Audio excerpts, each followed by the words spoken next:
সেই চরিত্রগুলো মানে তার গায়ে রসিকতার ছাপ, মজার ছাপ ভরপুর। সেরকম একটি লেখা পেটো। পেটোর একটা ভূমিকা বলি। পেটো যেদিন জন্মায় সেই দিনটা ছিল কালী পুজোর আগের সন্ধ্যা, অর্থাৎ ভূত চতুর্দশী। এখন যেরকম হয়েছে ডেসিবেলের একটা নিয়ন্ত্রণ এসছে, তখন এত কিছু ছিল না। কাজে আকাশ বাতাস কাঁপিয়ে দুম দাম করে বন্ধু আসতো। তারই মধ্যে ছেলে এসে তার বাবাকে বললো, বাবা তোমার নাতি হয়েছে।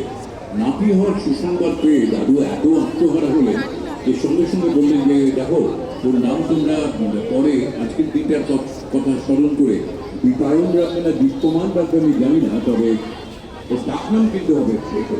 বাড়ির সবাই সেটা মেনে নেবে। কিন্তু এই পেটো যে কয়েক বছরের মধ্যে বাড়ির মধ্যেই থাকতে আরম্ভ করবে, এটা সেদিন কেউ ভাবতেও না।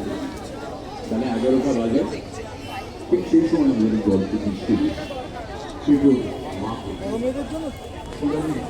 গল্প পেটো এদের একটু ছোট ছোট খবর আছে।